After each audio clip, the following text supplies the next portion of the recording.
Hey, everybody. Thanks so much for listening to the Dumb Dad Podcast. My name is Kevin, and I'm a dumb dad. And my name is Evan, and I'm a dumb dad. Hi, pal. Hey, dummy. What are we doing today? We are talking with Mr. Chazz. I'm going to get right to it because Let's get to it. he's Mr. Chazz on, I believe, all platforms. He can correct me if I'm wrong in a second. But We do research. He educates parents on parenting and teachers on dealing with children and behavioral study. He's amazing. He's full of energy. We cannot be more excited to have him on the podcast. Please welcome Mr. Chazz. Thank you for joining us Welcome. tonight. Thanks for being here. Thank you for inviting me. I am honored to be on. I am a big fan of y'all. So this is just no better reason for me to get on the computer at 10 p.m. Easterns. Oh, man. He's Eastern. You said I'm full of energy, but we'll see how I do today. We'll see. We'll just edit out the second half. It's You fine. are, man. Listen, okay, so when we started posting stuff online, like our sketches on Can I say something Oh, about yes, that real yes. quick? When we first learned about who you were, it was you. I don't know what the video was. I wish I remembered. But you had stitched a video of ours on TikTok. For people that don't know how you stitch, it's where you take 5 seconds of a video of someone else's video, then you Yeah. put it on yours, and then you do it. When I saw your video, I thought we were in trouble. It was just like you went right into like what you always talk about, which we'll get to. But it was just so funny for me because I was like, oh no, now let me go back and watch the video. Did we say something wrong? Like I was just like, we were so early in the social media world that we're always like nervous about like offending people and stepping on people's toes. And like I was like, oh gosh, what did you say, Kev? What'd you do? And then I watched it and I was like, oh no, I think he liked the video and he follows us. And it was like you were like one of our first mutuals. Yeah. As they call it. Oh, and I don't remember what the video was about, but I kind of do remember that video. It was something having to do with I might be wrong in this one, but something having to do with your kid saying something mean to you and it hurting your feelings. Oh, it was one of your videos then. It was one of our most viral videos. F is for feelings. Where I spoiler alert, it's totally made up. I just thought it was funny to come up with a video. I was like, what if my daughter says something really mean to me? So I just made the video. A lot of our videos we take our time with and we write them and film and edit and take time. I filmed this thing a one shot, sent it to my wife, and I go, "Is this funny?" And she was like, "I think it's funny." And I was like, "All right, I'll post it." And I posted it. It's like one of the most viral things we've ever done. That's how it goes. And then that's what it was. And then I think that's what it was. I think you stitched it. I was like, I knew I was getting hot water for this one. Okay. All right. So can I want to share a story too, because this is the first time actually really talking, but I mean, I feel like, obviously you guys have been following me for a while. I've been following y'all for a while too. There was another video. And again, I don't even remember the context of the video. Sometimes I just I see things and sometimes I'll just respond quickly and in the middle of doing other things. But there's a video that specifically, because I think I just made just did a whole thing with Destiny. Destiny and and we were talking about we were just talking about and focus and kind of the two things can be true thing. Mm-hmm. And then you had a video and you were very that was a key point in the video where you were just kind of you mentioned the and thing, and I was like, I feel like he's talking to me. I feel like we're having a conversation now. And I think you commented on the video and we commented back. And so I feel like this has been a long time coming. And I have been a fan of y'all. I think probably that video is probably one of the first, the video that I stitched was probably one of the first videos that I saw. Yeah. I may have seen a couple videos before that. Sure. But this has been a long time coming. And I'm just excited to be here with y'all and talk and vibe and just which is exactly right. And before we get so lost in the weeds here, let's take 2 steps back here for a second. Let's talk about you for a second. Let's talk about you for a second. Oh yeah, who am I? So you you started as a Montessori teacher in your early career, but I just want you to let people know how you got started there. I know you kind of I remember I read an interview you were saying you were really just looking for a summer job. And then now that's turned into essentially where you are now. So give us like, the elevator pitch of like how you got to where you are now based on how you started and sort of your journey to what you do now. Ooh, elevator pitch. So I've tried to do 30 seconds or less. Start off as a Montessori teacher, didn't know what I was doing. Honestly, when I got the summer job, didn't even really know that I really like kids that much, honestly. And then I got the job. I started to, this is going to be longer than elevator pitch because I'm just, I don't know. No, go No, for that's it. fine. That's fine. That's fine. I actually realized that like I love working with children, and I started to recognize the impact that I was making working with children. Did that for a while and just made a bunch of mistakes along the way, bumbling along the way, trying to figure out how to do this thing of just trying to just even just get kids from point A to point B. I got better and better and better as time, listening to podcasts, reading books, practicing, again, making a lot of mistakes over and over and over and over and over again. Can't emphasize that enough. That's what our entire accounts are based on. So, That's why I love y'all. And then I eventually became kind of like a lead teacher. People started to ask me for advice because they kind of started giving me all like the challenging kids. The kids that had a hard time in other classrooms would come in my classroom. So other teachers start to ask me for advice. Then a light bulb went off and I was like, oh, wow, I love the impact I'm making with my little community of humans. But if I could work with teachers, my impact could be exponential. So I became like an educational specialist when I went to other like early childhood centers and supported teachers and kids and all that stuff. I did that for a while till the pandemic happened.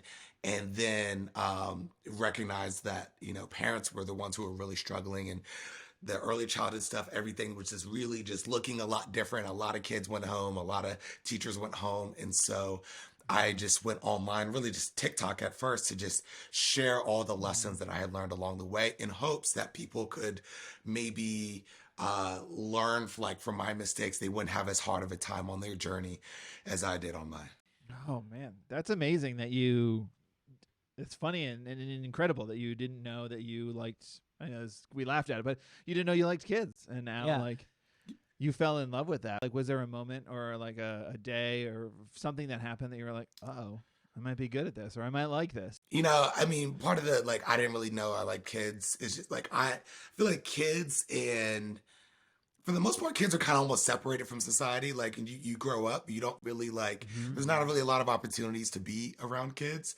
And so it was just kind of like, I just hadn't really been around kids, and the little bit that I could see of them and how people would talk about them, it's just it doesn't, sounds like a lot, sounds like a hassle. I don't know if I really want to do that. It is. It is. I'm having a hard enough time taking care of myself.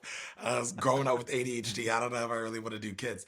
But over time, it was I think there's really kind of two big moments for me that I can kind of call back. So it was kind of the moments in the beginning where I realized that I grew up with ADHD, so I've always kind of had a lot of energy, and I've always kind of been really playful, and and so I could kind of use that energy with children, and they're just so non-judgmental, and I just very early, I just felt like I just kind of connected with kids pretty easily.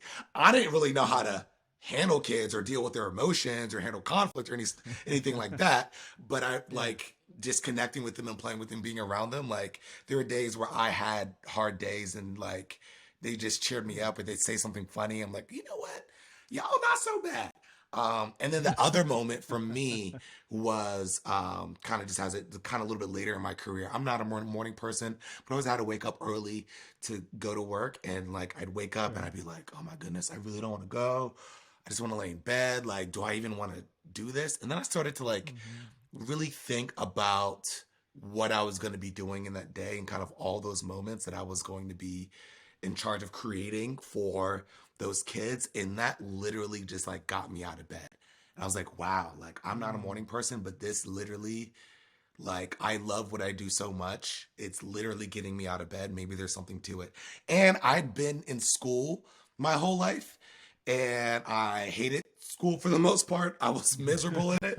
And I had a couple jobs. I worked for the government, and I got paid way more than I did working with kids, but I was miserable and I hated it. And I could feel what that felt like in my Yeah. body of just like, I'm like, I can't do something that is boring or that I'm not passionate about. Like, I just knew that about myself.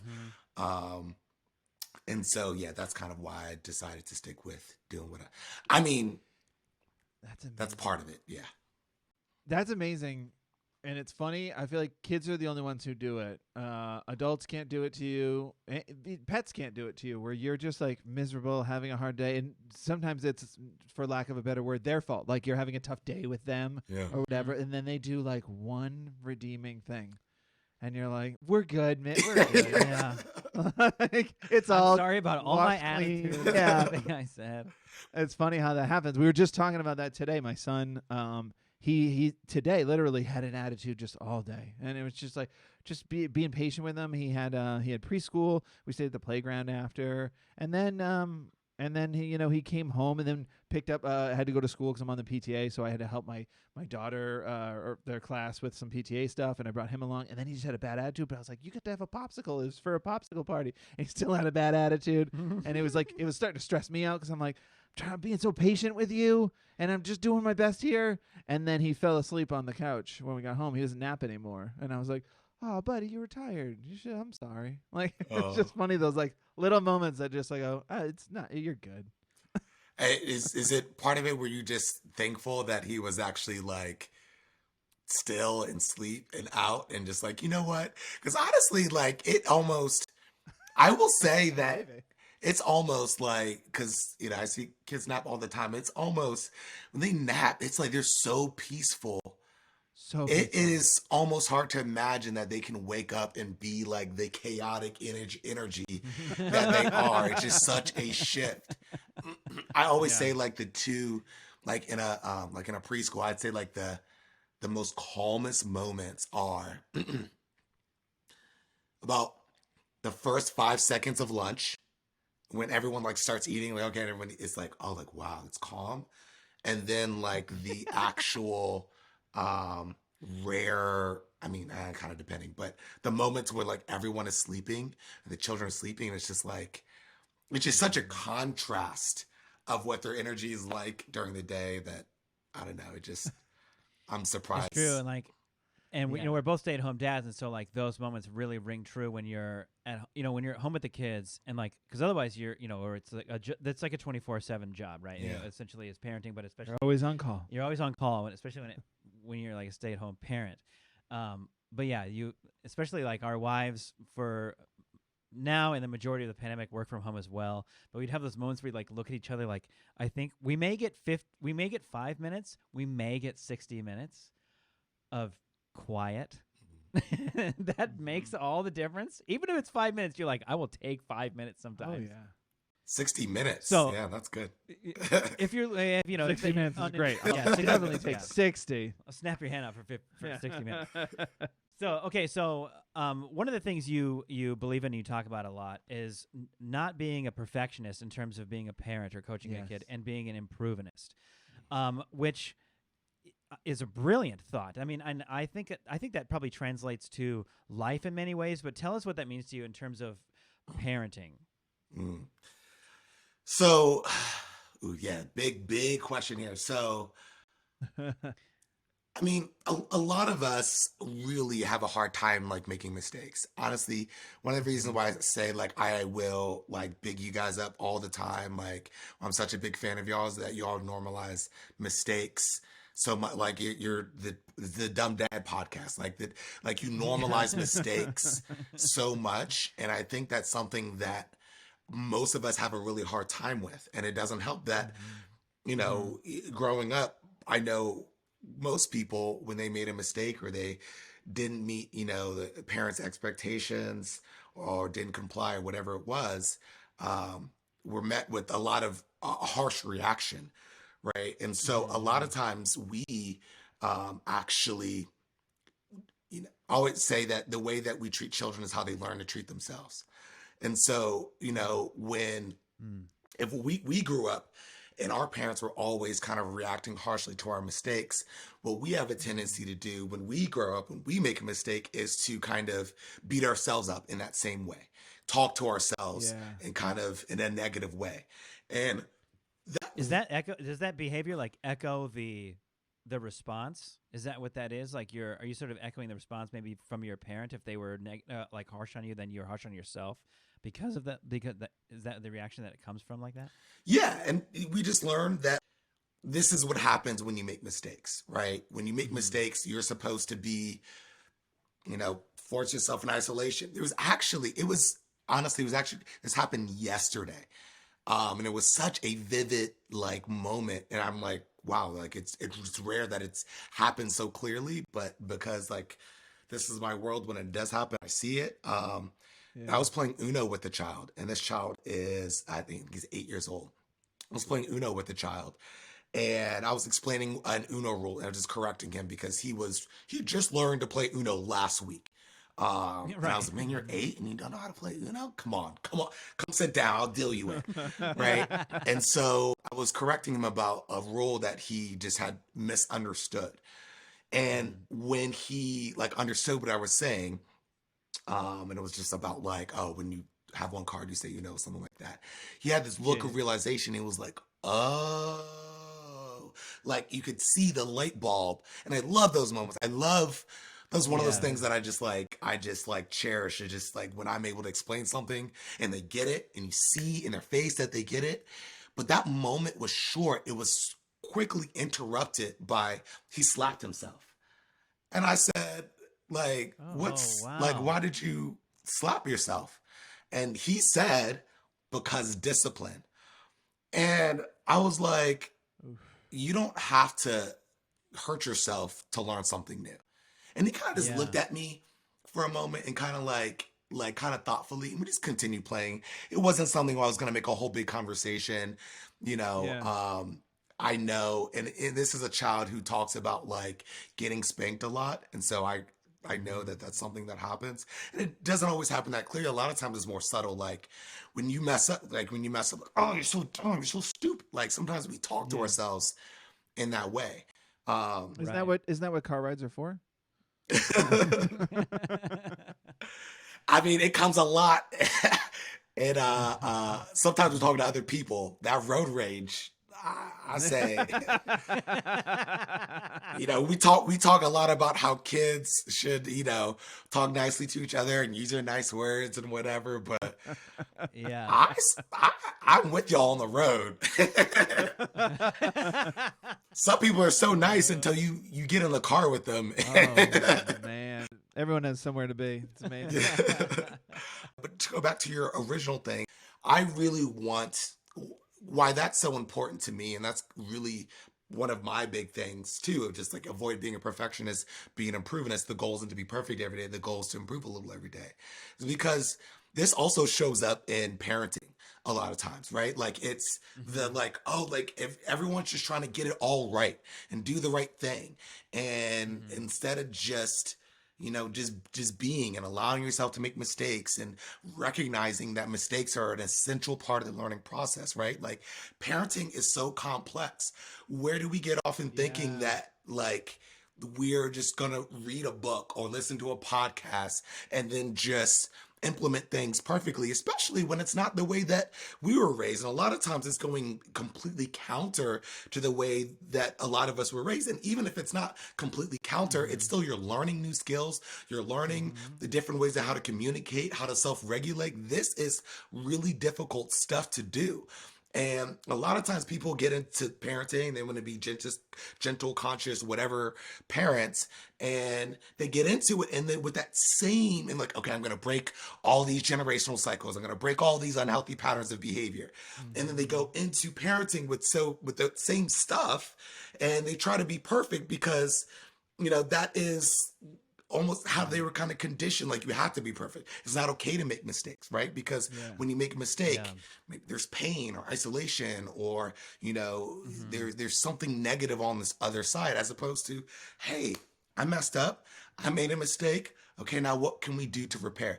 I know I'm talking, I want to tell like one quick story that is also just like somewhat quick story. So I was a Montessori teacher, right? And for people who don't know, Montessori is really big on practical life stuff. And So my goal was to get kids to family style dine, which was they're setting out the table, pouring their own milk, passing the bowl around, asking if they wanted something and all that stuff, right? And I'm working with 3 and 4 and 5 year olds. And so every year, right, in Montessori, you have kids for like multiple years at a time. So every year I'd get a new batch of kids, a new batch of 3 year olds. And in almost without exception, of course, they would spill their milk, right? And it's the process of learning. I would expect that. And I would knowingly, expecting they're going to pour the milk, only have them pour like a little bit of the milk, only give them access to a little bit of the milk, because I'm expecting them to make mistakes. I'm like all about making mistakes, but I'm going to. Montessori carpets must smell terrible. Instead of carpets. The Montessori carpets must smell We terrible. don't eat on the carpets. I'm just kidding. It's all about planning. Got you there. Oh, we don't eat over the carpet. Yeah. Let's try, Kevin. Mr. Kevin, please come over to the table. We don't even. So almost every year, without exception, someone would spill their milk, and then a child would, they'd spill, and they'd have this big reaction, and they would cry, and they'd be like so discombobulated and so just like broken down, and like the shame, this overwhelming experience of spilling the milk, right? And like a lot of kids, like it can be stressful. Like, okay, the carpets, right? You get some slime gets on the carpets, like for us adults, it's like it's. For us, we're thinking about like the hour it's going to take to get out. Can something even get out of this? Is this thing going to be here forever? All this stuff is running through our mind. And so, a lot of times we'll react harshly. We'll have this big reaction. And then, children will take that. Like, oh no, like big reaction spills. Oh no, scary, right? And so they'll spill their milk. And they literally, because I only put a little bit of milk, would spill. And then the milk would slowly dripping off the table, and they're so discombobulated in like the shame of actually spilling, they literally cannot get out of the way.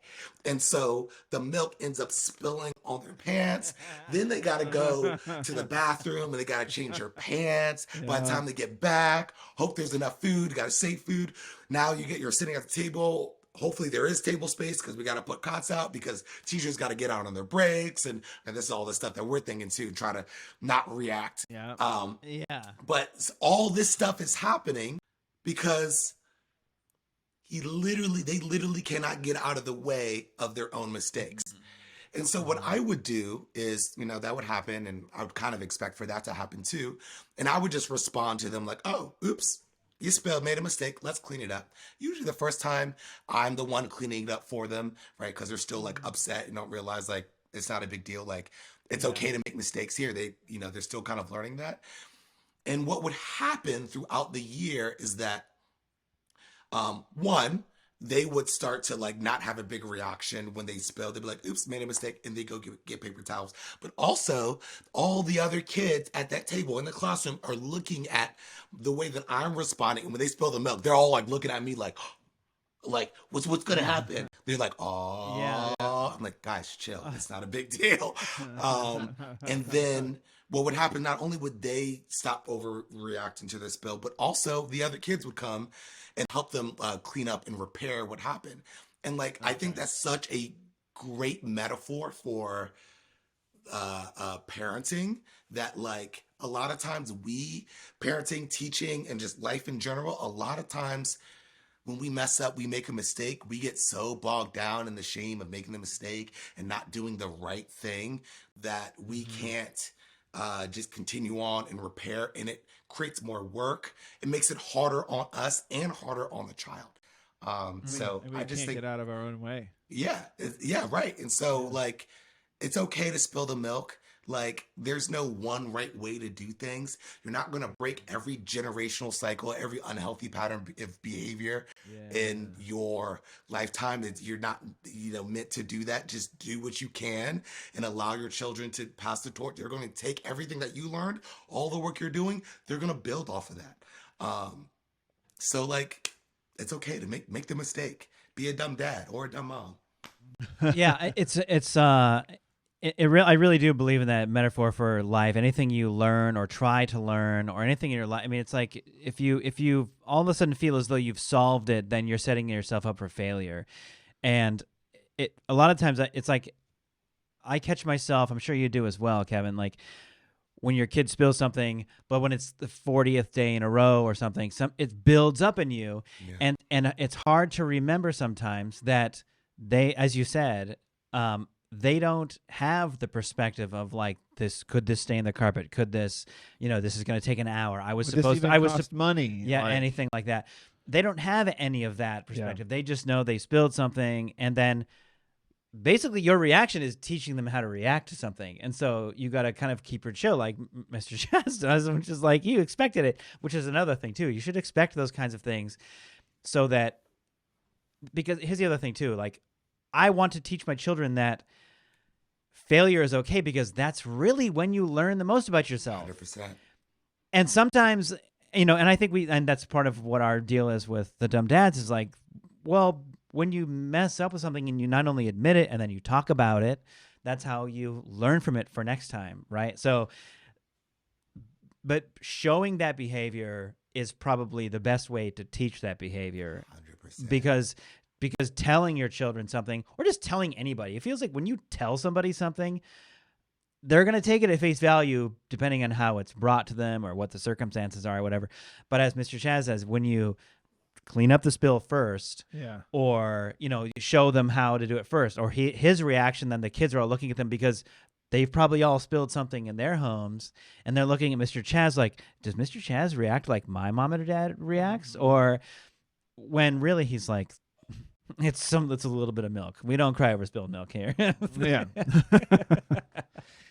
It's tricky because you have to also the smaller reactions too. Because like I've never had a big reaction to my kids spilling anything or anything like that, but I know I've definitely a couple times, done the like, no, it's okay, and they pick up on that stuff too. Yeah. Yeah. And what? Luckily, it's okay to be like to say that I'm feeling a little frustrated, I'm feeling a little disappointed or something. Like, it's okay to express that you have feelings. Like, parents have feelings too. It's okay for kids to know that parents have feelings. It's actually a really good thing for them to know that like you feel things too, and then they get to see, okay, well, how does that handle frustration, right? And so like it's all a learning process regardless. Here's something I do want to say, and why I'm grateful to touch on what you were just talking about with showing your emotions to your kids, and how good that is. I think that's one of the things why I'm grateful for like accounts like yours and other accounts similar to yours, like Destiny, who you mentioned, Destiny, and great creator. What I love about you guys is you guys talk about those things, and I don't know what kind of dad I would be, and I genuinely mean this, without being on social media, seeing other parent accounts, seeing teachers like yourself who help guide us. Cause I think I'm from Massachusetts, Irish Catholic. I have great parents, but there's definitely that, stoicness, of an upbringing in some regards. Some ways my dad definitely had some heart to hearts with me and was a very open and loving father. But like, there is that like, well, I'm the father, you're the child, I'm in charge and you follow, kind of mentality, and seeing that. And I have been open to my children about my feelings and stuff like that. So I am grateful for accounts like yours. I am curious though. I think because what we do is we laugh about our mistakes and we talk about them a lot. And for the most part, our comment section is lovely. But every once in a while, we get people who will say things like, well, you shouldn't X, Y, Z. And it's pretty definitive. And the topics that you tackle, like what you were just talking about with the student, about like spanking, and I've seen a lot of videos where you talk about that kind of stuff. I imagine your comment section's a dumpster fire. Only the viral videos. Okay. Yeah. Well, that's true. Yeah, your base is gonna love you, sure. Yeah. Your followers are gonna love you, but I mean, the pushback is wild. For sure. And I really try to approach a lot of times in the comment section the way that I honestly, not just in the comment section, like the stuff that I talk about in terms of just being able to kind of recognize what I'm feeling, when I'm triggered, and being able to kind of recognize that and being able to respond with empathy are things that I really do try to practice in daily life with people in general, not just with children. And so that also extends to the comment sections as well, that like, Yeah. you know, a lot of people, like I will very much say, like, I really do, spanking is harmful. Yeah. And, you know, and here's the end. And I also understand why people do it. I 100% get it, and I understand why people defend Yeah. it. And I think Yeah. there is, you know, one, just you being raised one way and not seeing it a Right. different way. Two, Right. different cultures. Two, it could even not even just like your personality, your culture and beliefs and just what you grew up, like Yeah. also the kind of day you were having that day, right? Like I could have just, you know, really had a hard time with, you know, maybe my child or maybe my partner or maybe my boss, and I'm looking to blow off steam, and social media might be an easy way. I see a video and now I feel judged because I'm not doing, this person who I don't know and have no relationship with is saying that I'm doing Right. something that is harmful or doing something that there's a better way to do it. And they feel triggered, and so they comment something, and I'm in the middle of like, I don't know, just getting off a long day of work, or in the middle. Sometimes I look at my comment section. I'm in the middle of like eating a sandwich or something, and it's like, and like I was not prepared to see that comment. Yeah. And sometimes like I get like, sometimes I do get triggered by reading comments, and I would say early on in my social media career, I probably didn't always respond in the most empathetic way. But I have tried to kind of improve that, and also just be more understanding of where people are at, and not everything necessarily needs a response. And also a lot of times I don't really have to say anything. Other people will come in and jump in. My followers, my base will jump in, and Oh they yeah. do. Oh yeah. Like I'm not even They're the gonna. best. It's I'll make a video, but I don't even need to be in this comment section right now. Yeah. I don't have to tell you, your ride or dies are the ones that help you, and that's when you feel like you have a base of people that understand what you're trying to do or say, and we both, our account and your account has those, and then that's when you feel like it's gratifying in a way that you think like, okay, so people are not on our side, like we're doing it all right, but just in terms of like, no, what you don't understand is what they normally do, and so they'll defend that for you, which is which I love hearing. I mean, hearing that they feel seen or they feel appreciated, or that happened to me too, and that was a hard day as well, like all that kind of stuff. Those are the people that you, when you find it at your audience, you really start to understand like, oh, this is working, and this is I have people that I'm really that we really are connecting with, and that's a very powerful thing. I mean, in terms of social media, and piggybacking a little bit on what we were just talking about, in terms of like the age of the internet, because again, like we say, like a lot of it is a reactionary to like when you become a parent, like how I was parented, and that's my only experience, right? Yeah.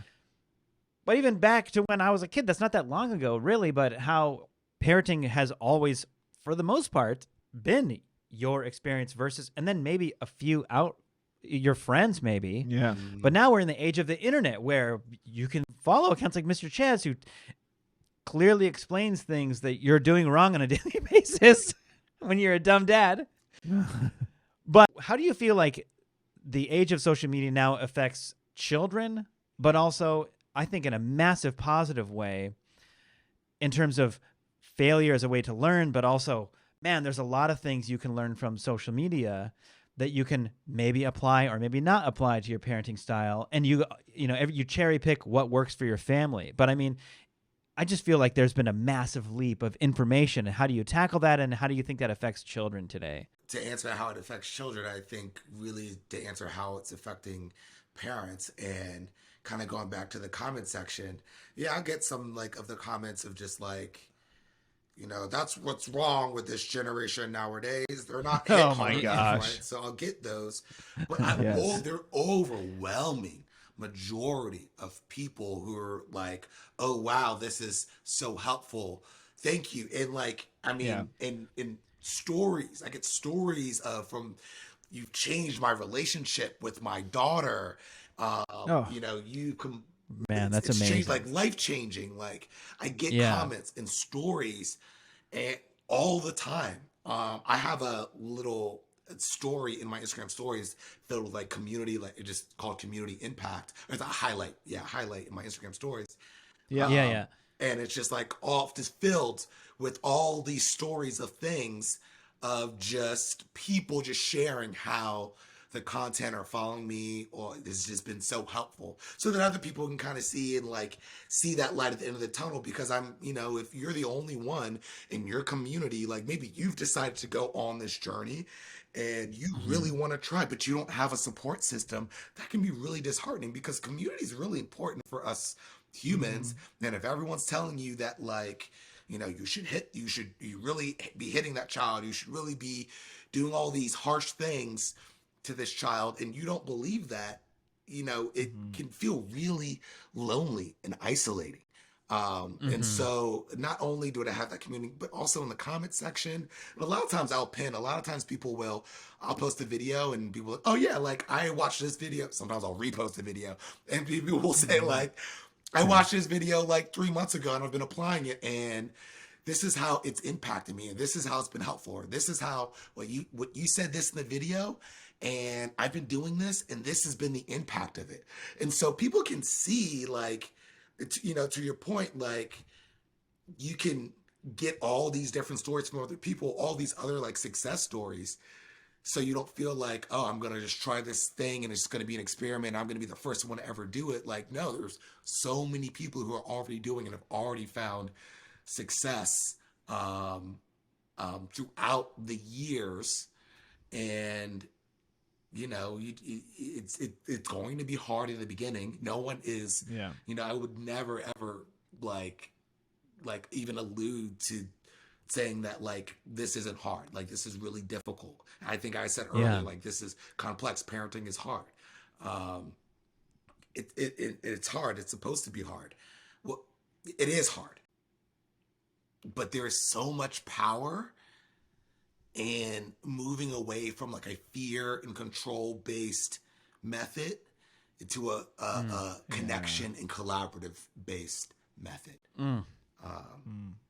What you just said there, Riz, that's really impactful. I think to me, and I think probably a lot of people, is that then to me that's when you feel the difference of like connecting with your child and guiding them through something versus what feels maybe sometimes disconnected if you're telling them something or instructing them, and then it just feels that then it's like I catch myself in that sometimes, where it's like if they're not hearing what I'm saying from like it needs to be from like the same level, and you got to come down to their level and speak with them and listen more often for sure. Can I say one more thing too? Yeah. Well, this is kind of something I've been thinking about a lot just recently, that a lot of times a lot of times we don't really know what success is even supposed to look like. Because success used to look like how quickly can your child obey, and that was kind of just the marker of success of parenting. How quickly does your child obey to you in any given Your child moment? is so well behaved. Right. That whole Yeah. thing. And it's probably still like when it happens, but still get maybe compliments on it if there's a moment where your child is behaving well. But I think there are other markers to success. Like I think about it all the time. I'm just like, man, I wonder if people who even I recognize it with, so let me just say kind of some markers of success. Like when someone encroaches on a child's boundary and the child's able to communicate, hey, like, I don't like it when you push me, please keep your hands to yourself. Right? Like that is a marker of success. A marker of success. Another marker of success is, especially as they get older, what does that relationship look like? How open do they feel talking to you? Yeah, when they're younger, they'll probably just, because they just need you so much, so they'll just kind of talk to you about anything. Right. But, how safe is that relationship where they do feel like they can come to you when they mess up, when they make a mistake, or when they did something, wrong that they, knew was something that you wouldn't approve of? Like how do they treat each other? How do the children treat each other? Those are some of the markers of success. Do they know how to give empathy to another person? right? And it's going to look different for different ages and different stages. But I think a lot of times we don't even see those and they're really tiny, subtle moments a lot of the times too. Because when a lot of times the success, like, there's a success, but nothing happens. So we just kind of go about our day. Right. And we don't recognize that was like what that child was able to communicate, or how they actually handled that situation in that moment was actually really big and actually something to celebrate. So yeah, just another thought. I could talk to you all day. I love that. Yeah, I mean, I know. I feel like this is going to be a longer podcast, and I'm here Let's for do it. I'm here for it. So I think we can move on though to probably the bread and butter, right? Let's get to Speaking of sharing, let's talk our dumb dad moment section. dumb dad moment section of the week. What we did this week. Do y'all have like a little song to go like dumb dad, dumb We moment. don't. Don't do that. We probably We're gonna should. we're gonna clip that off. That's That's it now. You're gonna have to sue us for it. I give away all the rights to this song. Yes, We're recording. We're recording. Yeah, I can fire it off unless you're passionate about going first. The only reason I would say I go first is mine's kind of a quick one. Oh, then go ahead. So it kind of gives an example as to like, just so Great. Mr. Chazz feels comfortable. But so anyway, I'm comfortable sharing my mistakes. my dumb dad moment of the week was Kevin was witness to, and Happy to be so our two little ones go to preschool together. We drop them off at the same time every day, and which has been fantastic. Oh. And it's been all year this year.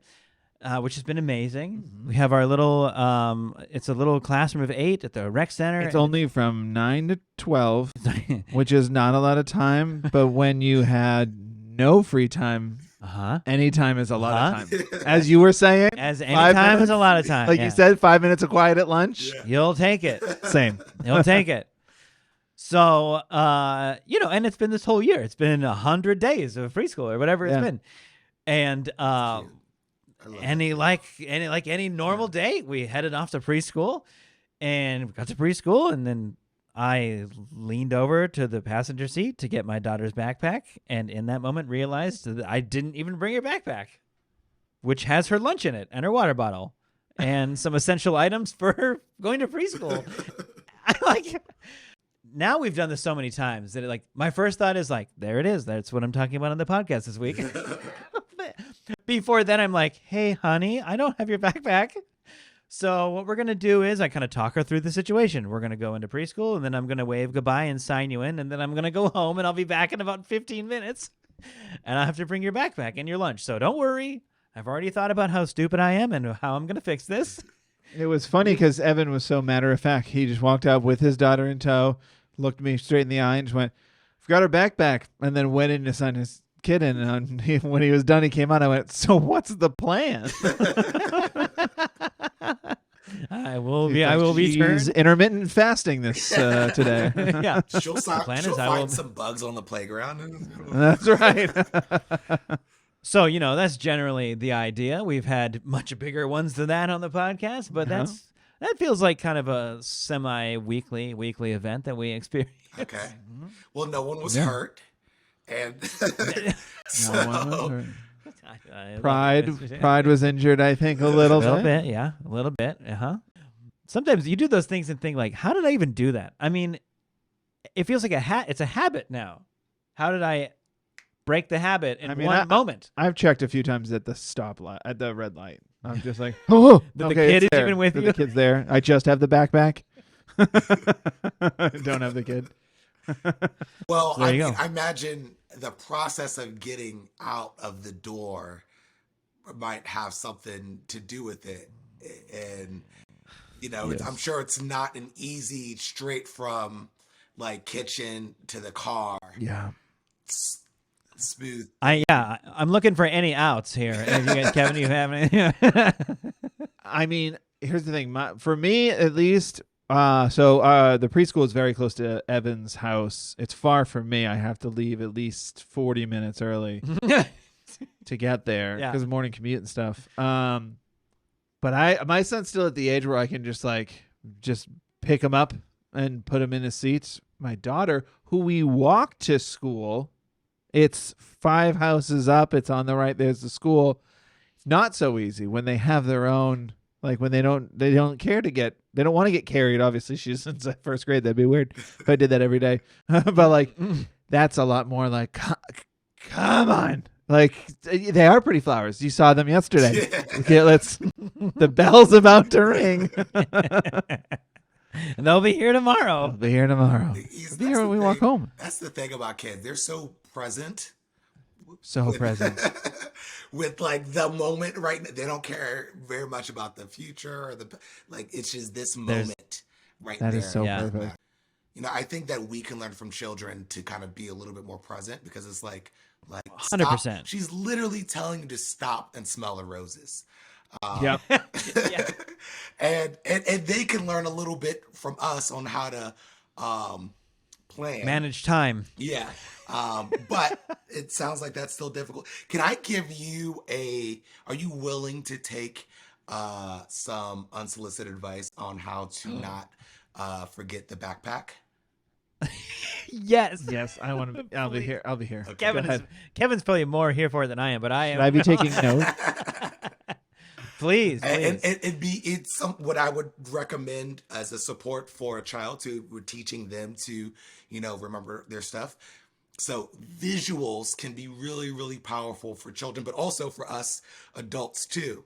If before you leave, if you have like some visuals, like a picture of exactly what you need to get out the door, and you create a routine to just let's check to see if we have everything, and you can make it so you feel better about yourself. You can make it like it's her responsibility. Like she's supposed to remember these things. And you can be like, hey, let's see if you have everything.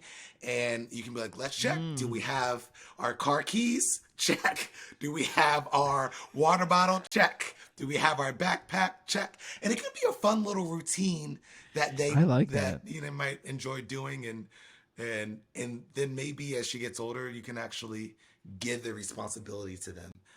This is a great way to put it on them instead of me. She forgot the backpack is what I'm hearing. No, you have. Hold on. I saw in your link tree. You have a visual schedule, and that's kind of what this is, right? Like the idea that you can give them something to that must really help kids. We'll get to your dumb moment, Kevin. Why don't we hear Mr. Chazz as well? But you have it on your link tree, right? And it's like the idea is that kids, is it easier for them to see something, a visual trigger for them to know what to do 3 things before bed or 3 things before school? I mean, that must be exponentially helpful for little kids. Yeah. So we are visual creatures as humans, but especially children are just very, very visual. And what I had, you did do your research. What I had is a visual schedule. And so it's supposed to really help with a lot of things, but really mainly helping transition and helping children know what to expect. Time and what's happening next, what's happening in the future, and their ability to kind of really keep information in their head. Their capacity to do that is really limited. And time is an abstract concept. And so, we say 5 minutes all the time, right? But what is 5 minutes? 5 minutes, sometimes it's 5 minutes, but more likely it's 7 minutes, it's 10 minutes, it's 1 minute. It's until you remind me, and I'm tired of hearing you remind me. And so we'll just go ahead and do it now. But another thing that I recommend is a visual timer. Whenever you are, whenever they have to wait for something or whenever they have a limited time for something, instead of just saying 5 minutes or 15 minutes or 20 minutes, having a visual timer communicates time. It's hard for them to think in their head 5 minutes. Okay, I know how much that is. That's coming up soon. It's a lot easier for them to see a visual timer and to see there's only a little bit of red left in the timer, only a little bit less, a little bit more, a little bit more, a little bit more. Ding, time is up. That is a lot easier for them to process. And so really these kind of visual things are the visual schedule, the visual timer, they're just communication tools. Imagine you guys are on the podcast right now. You're in it. You're having a conversation with your really great guests, Mr. Chazz, or someone else. But you're having a conversation. You're really into it. And then out of nowhere, someone like, maybe wife or even kids pops up and says, hey, you need to stop doing that. You need to come help me in the kitchen with something. You need to come help me move furniture. You need to help me do whatever. Yeah. If you weren't expecting that, if you didn't have time to really process that, you're going to have this internal reaction you're going to have a reaction internally. And now a defensive reaction for sure. Yeah, but you as an adult with a fully formed brain, because you guys are both older than 25, 26, looks like it. Just barely. Just barely. You have more of a capacity to do things like perspective taking and be like, you know what? Maybe this is really important. Maybe I can pause this and we can come back to it. Or maybe let's say you were, watching Netflix or whatever, you would be able to, you have more of a capacity to kind of do some perspective taking and to kind of put it on pause and be like, okay, you know what? This will be here later. I can come back to this. She must really need me right now. Your 3-year-old, your 5-year-old, your 6-year-old, they don't really have much of a capacity to do that. But same scenario. If she said, hey, at 11 o'clock, I need your help with something at 11. Well, my time, 11 o'clock, but your time, I guess 8 o'clock. 8 o'clock, I need you to do something. By the time 8 o'clock comes around and she's like, hey, I need your help, that internal reaction is going to be a lot less intense. You might have a little bit of reaction, but it's going to be a lot less intense because you knew what to expect. You knew it was coming. You had time to process it. You were looking at the time, like, oh, I only have a couple more minutes left. And so that's what that visual timer is doing as a communication tool. I know I just gave you like a whole spiel, but I just wanted to If we could have this every week with our dumb dad moments, I know, and what you said too is like, not only that, but if somebody came in here and of course they're like 5 times the size of us, like an adult is to a kid, and it's like, you need to come out. Like, we're on with Mr. Chazz. We can't. We're live. We can't. Please, I just want a little bit more screen time. A little bit more. Yeah. I can go next if you want, or do you want to go? Do you want me to go?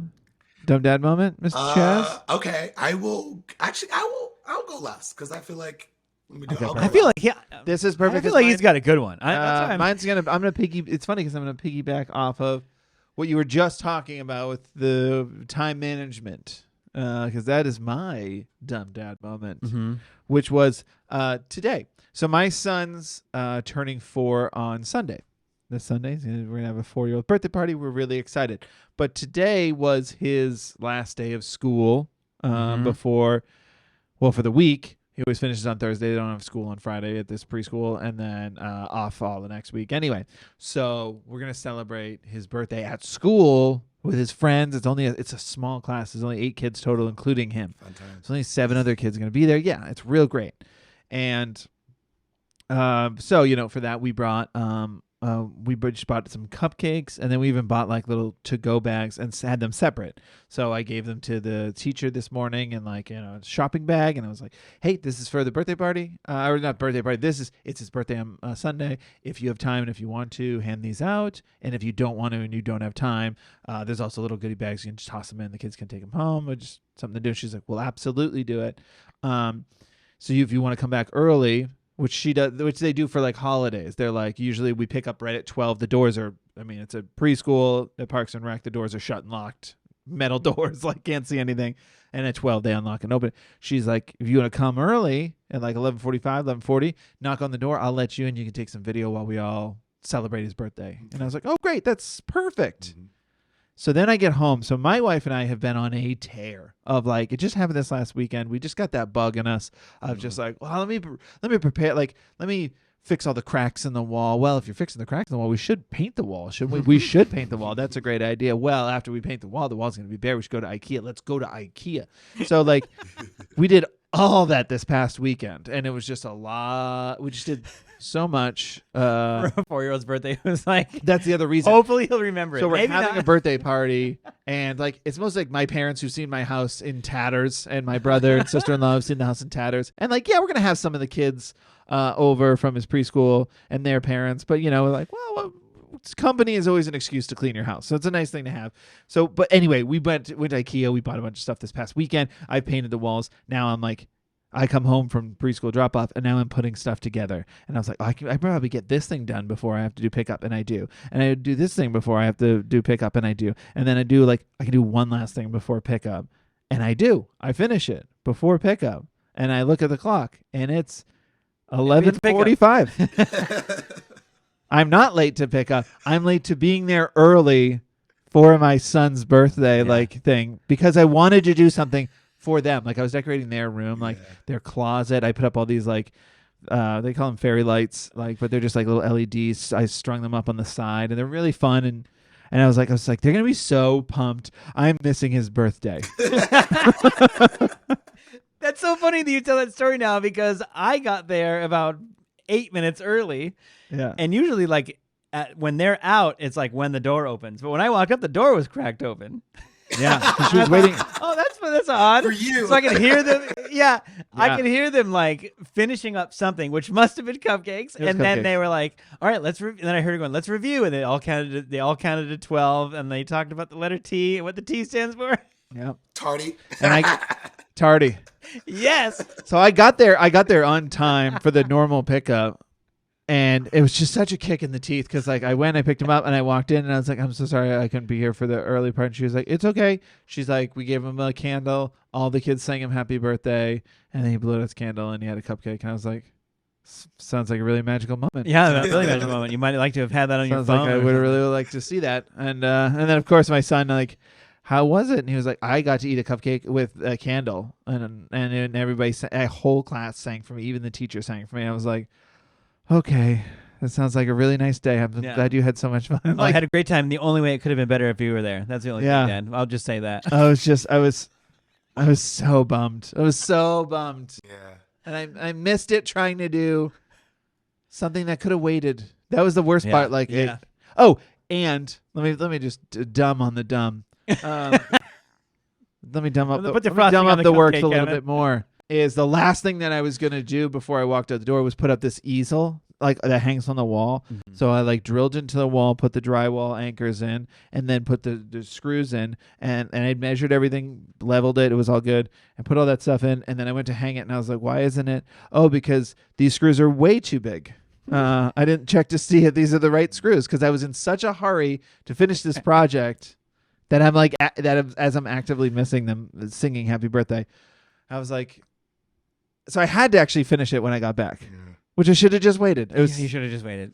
So that was my dumb dad moment. You put too much on your plate. Yeah. A little bit too much. It's just overly ambitious. Yeah.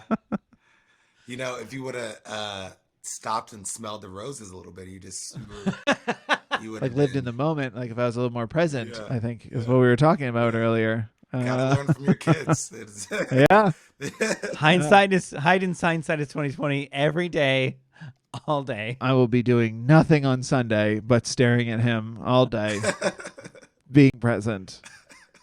Kevin, can you get more napkins? Nope, not going to miss any of this. They all have. They're going to use their sleeves anyway. Where's the cake? Where's the cake? It's at the store. I didn't have time for a pickup. I was being present with my cake. Yeah. All right, Mr. Chazz, give us an example of your favorite dumb parenting moment that really sticks with you. So I'm going to share kind of just a dumb teacher moment that I had. Okay. Yes. Probably about 2 weeks ago, and now that I hear yours, I'm like, man, should I share this? Is someone going to hear this and get mad at me? But I'm going to share it anyways. So it was in so right now I'm working with kind of my class that I mainly work with. I work with other age groups too, but I mainly work with the 5 to about 8-year-old kids. And a lot of times when we really big, you guys obviously know what I do, and as I talked before, connection and collaboration is something that I try to focus on and doing a lot with them.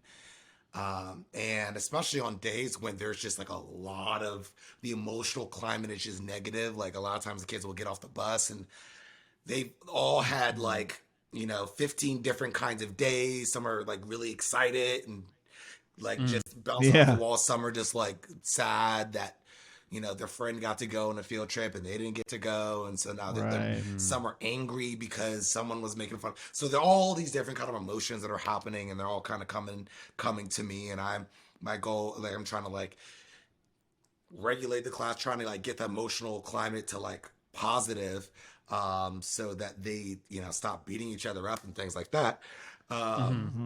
So one thing I do, I know, like, okay, connection is one of those things that can kind of, you know, boost the emotional climate to positive. And so in connection, it has four components: play, or a playful situation, touch, eye contact, and presence. So we're talking about presence. Yeah. And Yeah. so one thing that I do with them sometimes is I'll do like a super jump with them, which is they hold my hands and then they will like jump, and I'll kind of like lift them up. But they like, I'm holding onto their hands the whole time. And they just love it. And so sometimes like, okay, get in line, we'll do a super jump. And this is one of those days I'm like, okay, everyone's kind of like an emotional mess right now. Let's kind of reset with a little bit of connection, get in line, and we'll all have kind of this moment to just kind of connect. And it's working Yeah. too. We're kind of going in, and like I can like Yeah. feel the nervous system change. Like when we have that Yeah. moment with them, like all those four components, I'm touching them in their hands. I'm present. I'm making eye contact. We're kind of playful with the jumping, and they can kind of like pull my hand up so they can go like a little bit higher. And for some reason, I had the bright idea. I was like, oh, let's go up in the gazebo and do it, because we have this play structure. I'm like, okay, let's go on the structure. And usually the rules like, hey, I think the reason I went up there is because the rule is that children can only go up there if a teacher is up there. So I went up there because I wanted children to have lots of space.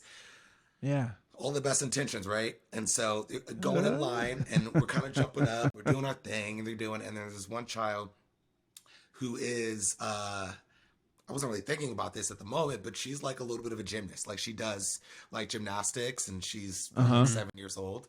And so I am kind of under the gazebo, and I lift her up, and she like pulls herself up, and I'm like, all right, we're gonna do a big one. Like, and I kind of lift her up, like, and she kind of pulled herself up like really high, and she like hit her head on the top of the gazebo, and like not gentle. It was like it was hard. And I was like, oh man, I'm about to lose my job.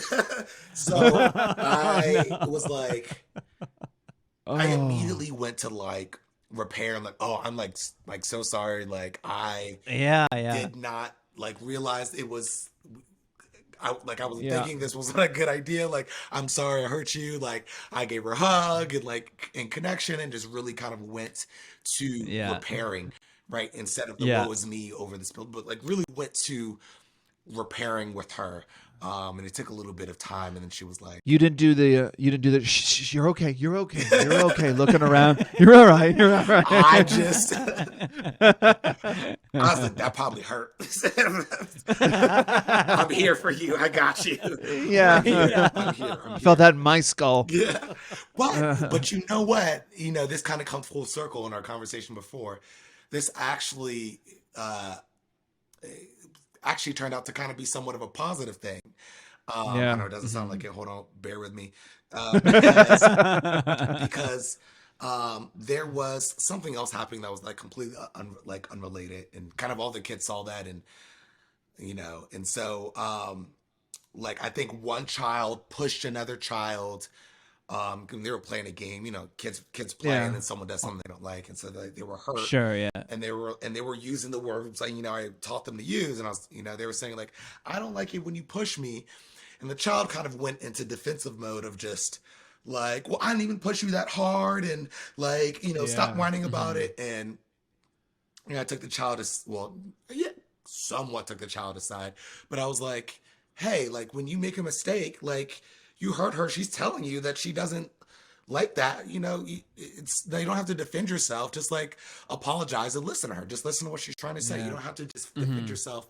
You're not in trouble. It's like, just go to try to repair. Listen to her and try to repair what happened. Try to make it better. And I gave myself an example. I'm like, you remember earlier when I lifted her up and I hit her head and I hurt her? Like, did I say, oh, it doesn't hurt that bad, you should stop? Like, no, I went Yeah. to, I went to hug her and went to like try to repair what I did. I went to try to make better because I made a mistake and I hurt her. And I didn't need to, I didn't want to hurt her, but it happened.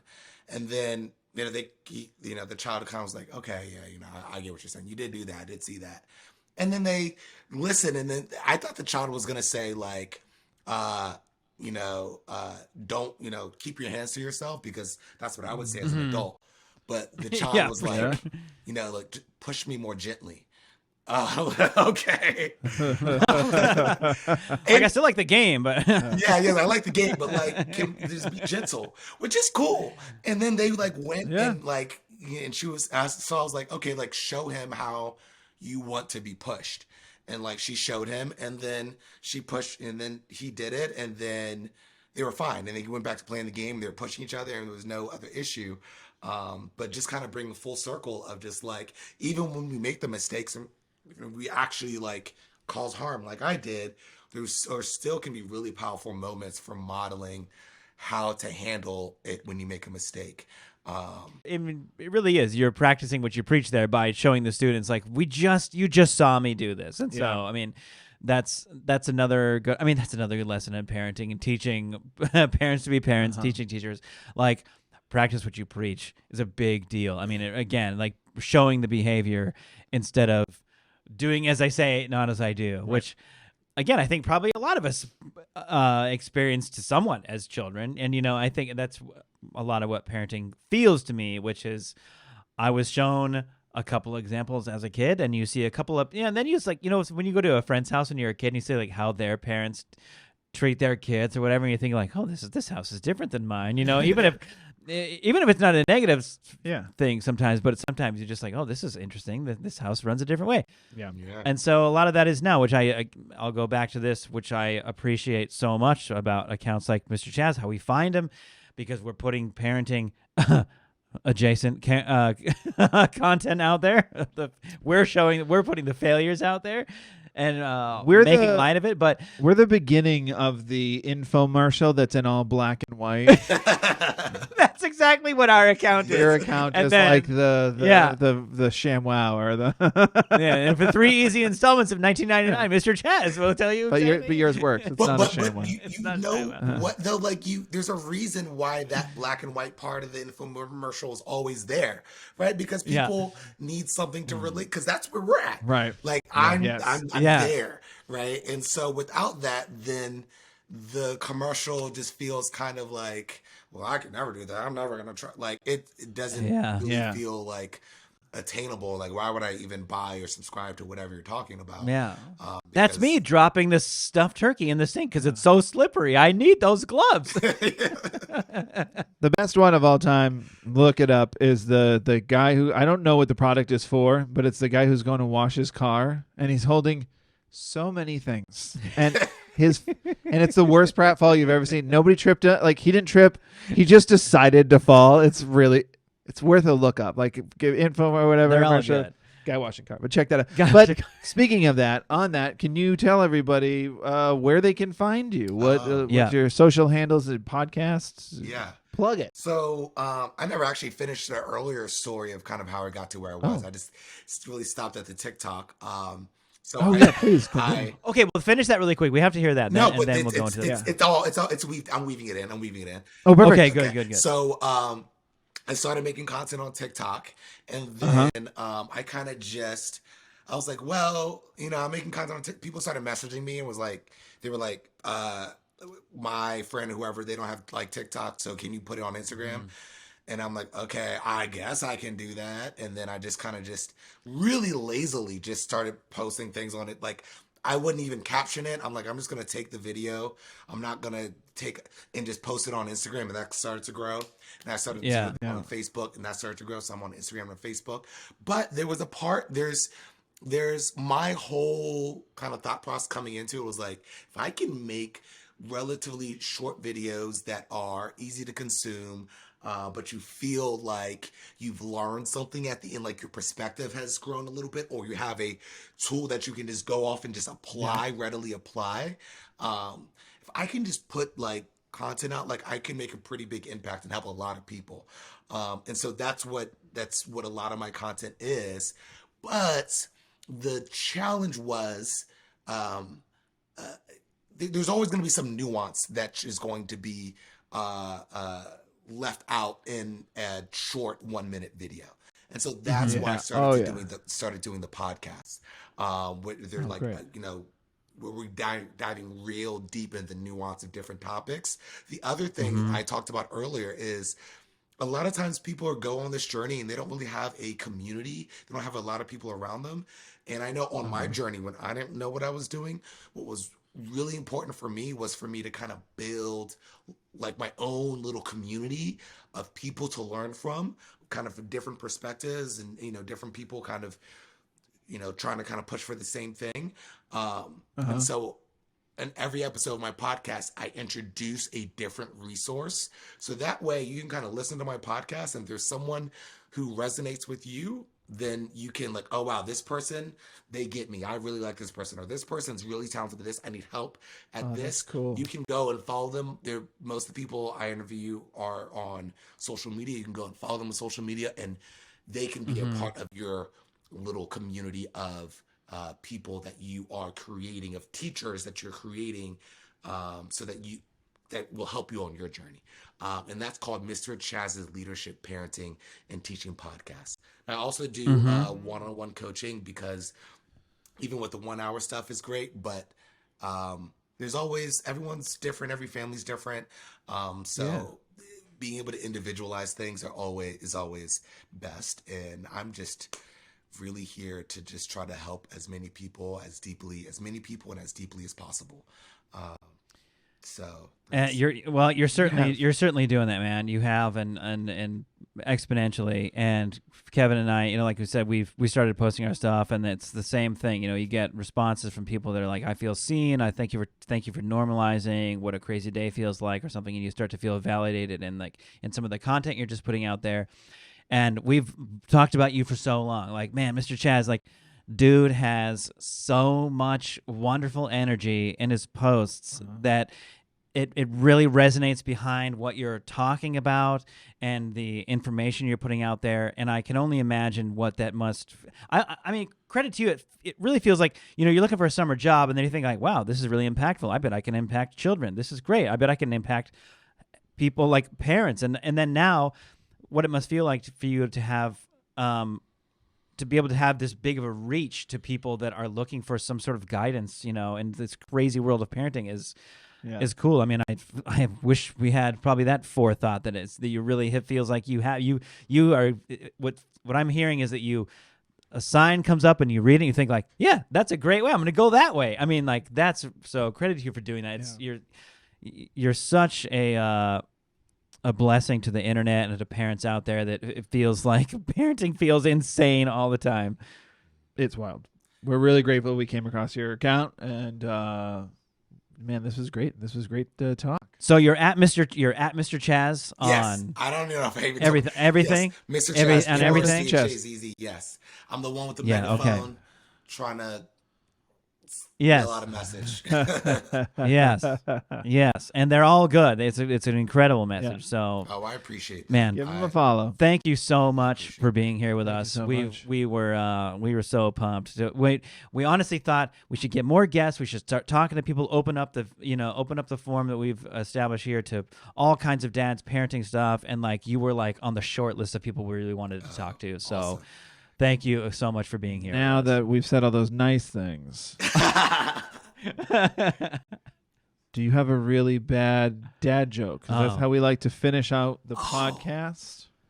Oh man. Okay. It can be awful. We've told like 180 of them. You can tell a really bad one. It won't be the worst we've told. Guarantee you that. Okay.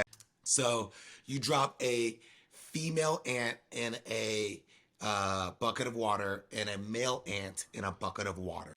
Which one floats? I don't know. I don't know which one. The boy ant. Yeah. There it is. That's great. There it is. That's on brand. That's exactly what we're looking for. Well, Ms. Chazz, thanks for coming on the Dumb Dad podcast. If anybody else has dumb parenting moments, dumb teacher moments, dumb mom moments, dumb grandparent moments, dumb moments, you guys can email us, dumbdadpod@gmail.com, or you can DM us on Instagram. We are at The Dumb Dads, which is our handle on TikTok, Twitter, Instagram, and YouTube, where you can watch full episodes, where you can watch this episode of this podcast and all previous podcasts. I just want to give a shout out. Thanks to at Verdu on SoundCloud, who does the music for this podcast. And this podcast is edited and produced by my lovely wife, Annie. So thank you. And follow Mr. Chazz. Follow Mr. Chazz. Need him in your life. Thank you, Mr. Chazz. I'm here for y'all. We'll talk to you next week. Talk to you next week. Okay, bye. Bye.